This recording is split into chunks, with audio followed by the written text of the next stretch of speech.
Саламатсыздарбы урматтуу кесиптештер, урматтуу достор. Мына биздин биринчи чейрегибизди дагы аяктап, окуучулардан жазма иштерди, тесттерди, суроолорду берип, ошолордун жыйынтыгын чыгарып аткан учурубуз. Эми ар кандай формада биз алардын билимдерин бааласак болот. Ошондой баалоолордун бири тест. Мен өзүм ошол Google форма менен тестти алууну үйрөндүм эле, ошону мен сиздер менен бөлүшүп кетейин. Ал үчүн Google формада тест алуу үчүн биз каалаган бир браузерге киребиз. Мен азыр мына Operaga кирдим. Биз бул Operaga кирип Google кызматына ачабыз жана издөөчү жолчого Google форма тест деп жазабыз. Ушул жерде биринчиси Google форму бесплатно создавайте собственные онлайн опросы деген басабыз. Бизге ушундай баракча ачылат. Эми открыть Google форму деген басабыз.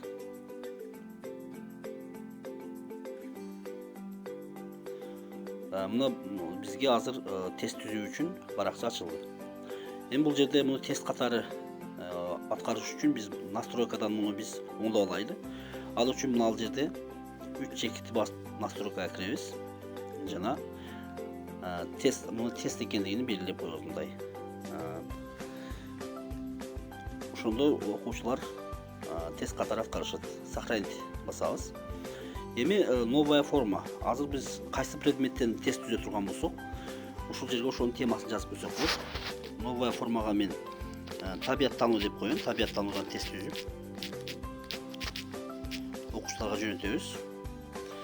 Эми биринчи окуучуга жөнөткөндө ал окуучу бул тест менен иштегенде өзүнүн классынын аты жөнүн жазыш керек.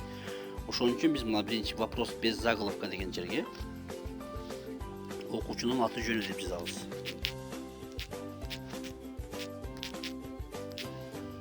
Эми буну окуучу толтурат. Один из списка дегенге текст деп коебуз. Жана обязательный вопрос деп жазабыз. Ошондо окуучу сөзсүз өзүнүн атын жөнүн жазыш керек. Эми кийинкиси анын классы.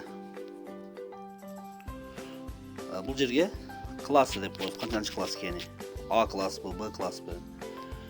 Жана бул дагы текст түрүндө толтурулат.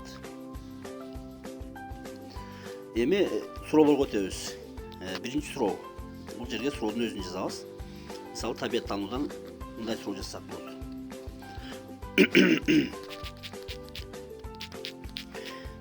Иттин жыт сезүүчү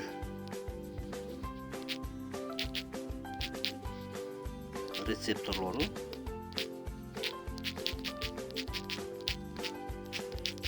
адамга караганда канча эсеге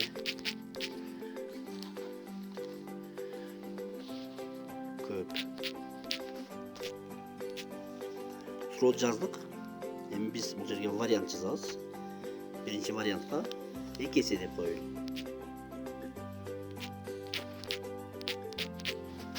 Экинчи вариант бул жерге жазабыз. Вариант 2ге 10 эсе. Андан кийинкисине 20 эсе деп коелу.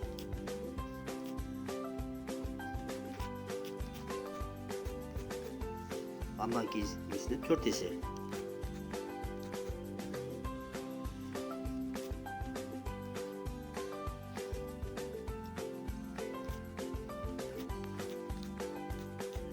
Biz 4 вариантты жаздык.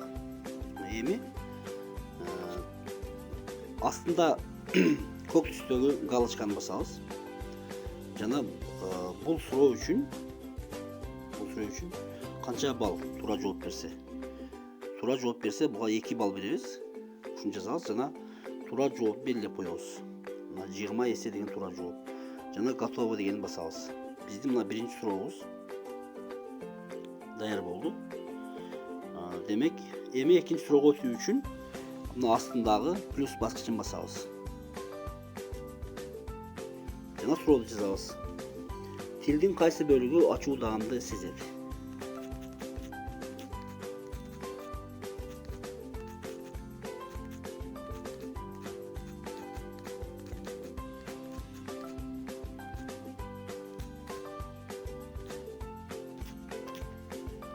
bunu temada ötkönbüz.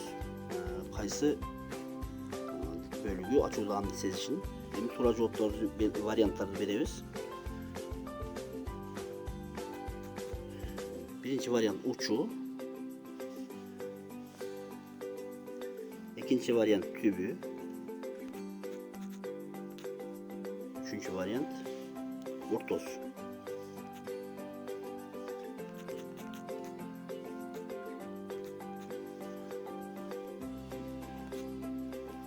Эми жазып бүткөндөн кийин ушу көк галочканы басабыз. Жана бул суроого дагы биз туура жооп болсо 2 балл беребиз. Туура жооп белгилеп коебуз, жана готовыны басабыз. Мына биз 2 суроо бердик, азыр 2 суроо жаздык.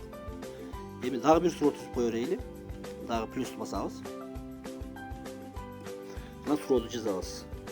Адамдын көзүнүн өлчөмү канча?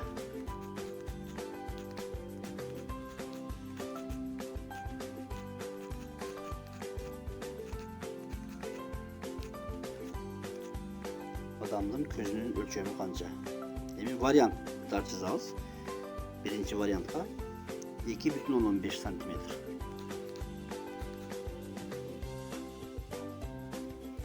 İkinci varyanta 5 cm. Üçüncü varyanta 6 cm. Emin üçösünü жазып бүткөндөн кийин biz көк галочканы кайра басабыз. Жана буга бул суроо үчүн дагы туура жооп болсо 2 балл беребиз. Туура жоопту белгилеп коебуз. Готово. Мына урматтуу достор, азыр биз 3 суроону бердик. 3 суроонун башында окуучунун аты жөнүн жазыш керек, анан классын жазыш керек, жана 3 тесттик суроого жооп бериш керек. Эми биз бул түзгөн тесттик Google формабызды окуучуларга кантип жөнөтөбүз? Ал үчүн мына жогору жагында стрелка бар мындай. Ал кайра көрсөтүп коеюн, мына стрелка. Ушул жерде мына электрондук почтадан жөнөтсө болот. Мына каттын сүрөттөрдө анын ссылкасын, мына экинчиси ссылкасын жөнөтсө болот. Эми ушул ссылка аркылуу жөнөтөбүз биз. Мына ссылканы копировать этип алабыз. Копировать эттик, копировать дегенди басып. Эми бул жерде эң жогору жагында биз поделиться дегенге өтөбүз дагы. Поделиться дегенге өтүп туруп, WhatsApp'тан жөнөтүп турганбыз. WhatsApp'ты басып, ушуну биз керектүү класстыкка басып жөнөтөбүз. Сиздер дагы ушундай жолдор менен Google форма менен тесттерди ар бир предметтен түзүңүздөр. Колдонуңуздар өтө ыңгайлуу. Ал эми окуучулар баргандан кийин окуучулар ушул тестти белгилеп отправить кылгандан кийин алардын жооптору мына ал жерге ответы деген жерге келет. Азыр мен жөнөткөн жокмун. Эгер жөнөткөн болсом, ушул ответке келет. Ушул жерден кайсы окуучу канча суроого туура жооп берди, бардыгын биле аласыздар. Вопросы деген жер бул, ответи, ушул жооптор ушул жерге келет. Көңүл бурганыңыздар үчүн рахмат.